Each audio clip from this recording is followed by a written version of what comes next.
avoid driving this morning if at all possible, because we're still dealing with dangerous road conditions from all the way down to Roseburg to Corvallis. This is the roadway there in Corvallis. You can see the roads are covered in snow, very slick conditions. So with the rain, we did drop down to low fire danger.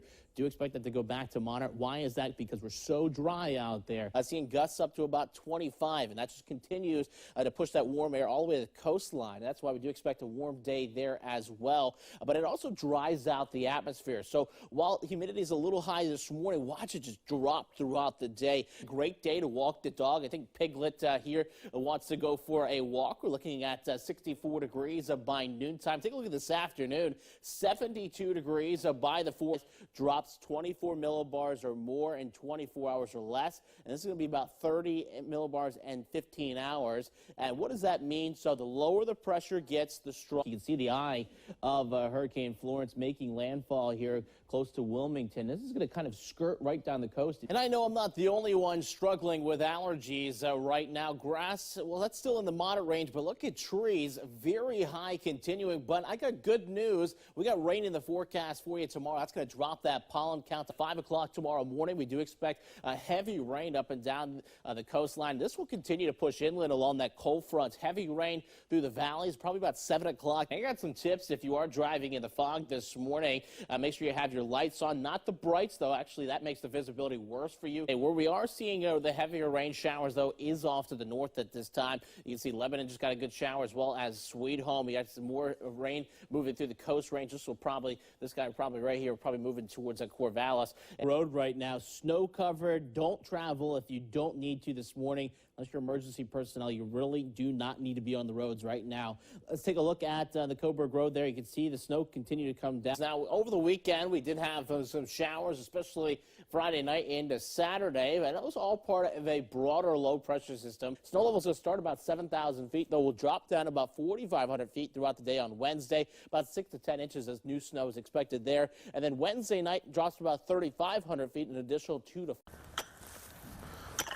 This is kind of some of the kind of work that crews will be doing on the milepost 97 fire, doing mop-up, things like this, trying to control where hot spots are on the fire. We do have that new drought index. They come out every Thursday, and you can see severe drought up and down the interior valleys, moderate drought up along the coastline. The only spot that's semi-okay is that abnormally dry conditions in Lynn and Lane counties up along the Cascades for you. And you can thank the recent snowfall we had just a few weeks ago. I'm watching to move north in towards Douglas County. A lot of this stuff in Klamath County will stay just to the east of us, though. Looking at the maps here on live traffic at 9, and you can see just along I-5, just north of the junction there of 34, we do have an accident right now. It's actually causing some pretty good delays, and we do have a camera just to the south of the accident, so we can't show you exactly what's going on there, but you can see in the distance there that line of cars. So this is again southbound Gold Beach. Brookings can see the gusts upwards 70 miles an hour. I do also want to point this out.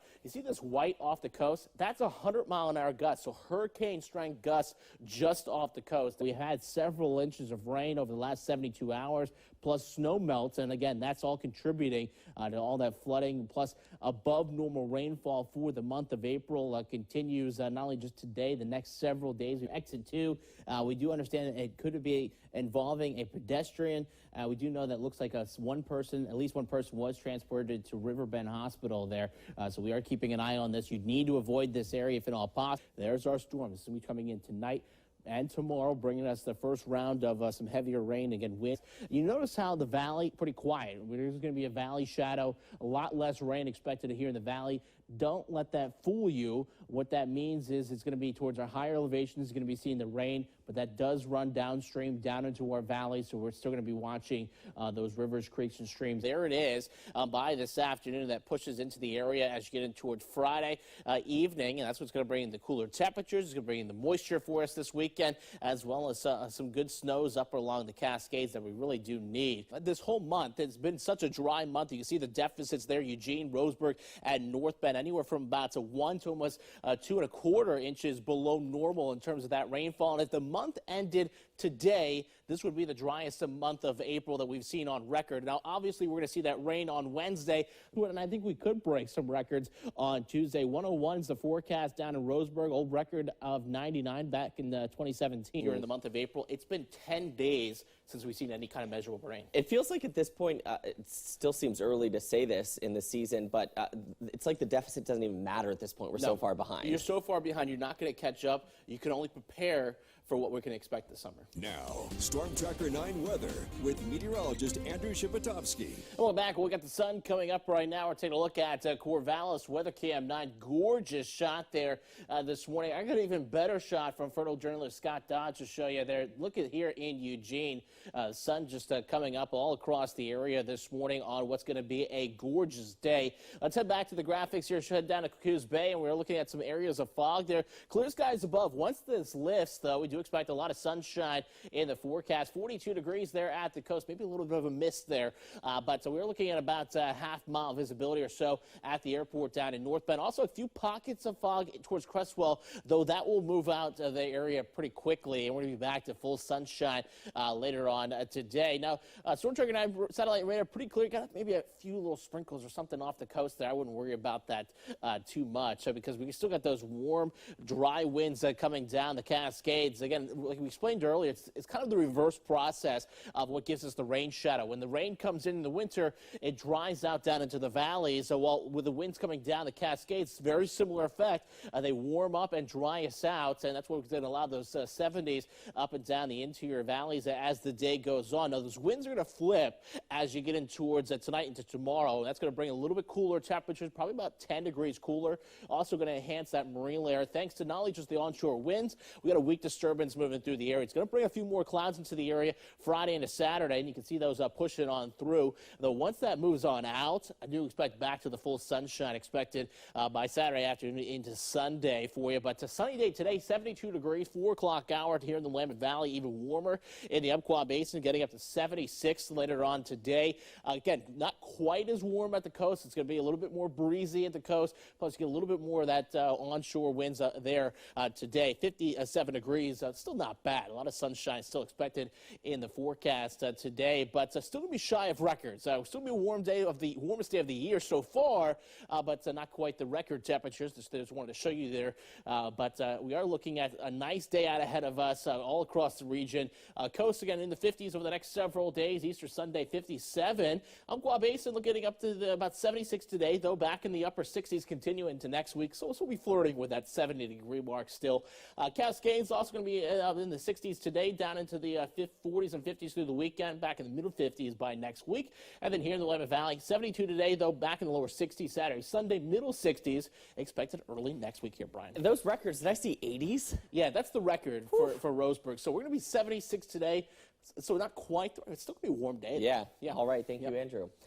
Storm Tracker 9 weather with meteorologist Andrew Shipotofsky. Welcome back. Well, it is a wet start out there this morning. It's been some time, so hopefully you know where your raincoat is and the rain boots, because you're going to want that this morning as you head out the door. And speaking of heading out the door, take a look at the Beltline right now. Look at all the spray on the roadway, and we do expect that to continue the rest of the morning. Let's take a look at the Storm Tracker 9 satellite and radar, and you can see the heaviest rains are off to the north at this time. It's where the yellows, those oranges are, up towards Corvallis, Jefferson, Albany, Lebanon, down through Halsey, Junction City at this time. In Eugene, steady rain here as well, not quite as heavy, but this is all as that cold front pushes ashore this morning. Down in Cottage Grove, also seeing some good rain down towards Roseburg as well. A little bit lighter at the coast, though we are expecting to continue to see on and off rain showers throughout the day. Let's take a look at just the last 6 hours of how much rain we've seen. Just a couple hundredths of an inch down into the Umpqua Basin, though. You get closer to the coast, that's where we see about a tenth of an inch right now. The heaviest totals so far, though, are in the Florence area, where we've seen about 2/10 of an inch and climbing as you continue to see that rain rain, and then about a 1/10 of an inch in Monroe as well as in Eugene at the airport at this time. But we're still looking at the heaviest rain yet to arrive, and that's going to be about 9 o'clock this morning. And you can see those yellows, those oranges between Roseburg all the way up to Corvallis. So that's where it's going to rise into the valley. Though once that band pushes through, you see that shifts over to the Cascades, and then you get a valley shadow. So we are expecting lighter rains this afternoon, heaviest up along the coast range, and then those higher elevations of the foothills and Cascades as you get in towards this evening. But we're still going to see that slight chance of moisture continuing into the evening hours, into the overnight. Tomorrow morning, though, the rain will be focused down south, down into Coos and Douglas County. And you notice the start of the clearing. And we do expect clearing skies into the afternoon hours, back to partly sunny skies by Thursday evening. So we do dry out some, but we are going to be looking at more rain chances on Saturday and then again on Monday. So what are we looking at rainfall-wise the rest of the day? Lesser amounts down into Roseburg. Again, Eugene northward, that's where we're going to see the highest totals here in the valley. But you get closer to the coastline from there, look at that. So just about a ½ inch or so between Newport and Florence. A little bit lighter down into North Bend, and then those higher totals up along the ridges of the Cascades. That's where we could see as much as an inch worth of rainfall with this storm system. The other thing we're going to keep an eye on is some breezy coastal winds today, gusting to about 25, 30. Just keep in mind as well, but the last time we've seen this kind of rain, that was 23 days ago, so we really do need this moisture. And again, it's going to be the heaviest this morning and then lighten up some as you get in towards this afternoon. 58 degrees by the 4 o'clock hour, but we heat back up tomorrow, back in the 60s across the area. But again, that next chance of rain,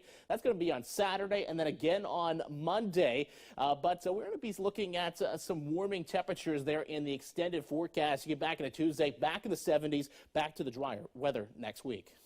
Andrew, thank you. Eugene Police. Well, wet September ended fire season, the earliest in nearly 4 decades. The overall 923 wildfires were reported across the state of Oregon, burning approximately 16,800 acres. That's about 450% less than the burn the year before. But with a relatively quiet fire season, future fire seasons aren't expected to be as mild. Fire season's kind of a crapshoot sometimes. You never know exactly what you're going to get. Fire season 2019 was a busy one for firefighters, with total fires up 5%. But the real win was keeping the acreage down to 58% below the 10-year norm. A part of it is response time and adapting to the new fire season that we've been experiencing over the last several years. As climate change brings more extreme weather across the globe, here in the Pacific Northwest, the 2018 National Climate Assessment predicts hotter summers and potentially even 30% drier summers by the end of the century. This will lead to longer, more intense fire seasons. So all of our model projections are for longer fire seasons, which we've already seen in the Pacific Northwest, and they're just going to get longer. Despite seeing extreme fire seasons the past few years, 2019 was a milder season, including 2 ODF team deployments, one of those being down to the milepost 97 fire in southern Douglas County. Even with milder seasons, fuel still build up, though, for future seasons. And if you have less fire activity, then certainly all that accumulation stays in place, and it's available the following year or 2 or 3 years or 5 years later. For it to actually burn. Reducing these fuels is key to lowering the intensity of future wildfires. Timber stands that don't necessarily have clearance from the ground to the crowns, allowing those ladder fuels to bring the fire up, that increases the severity and intensity of fires, and it makes them more destructive overall.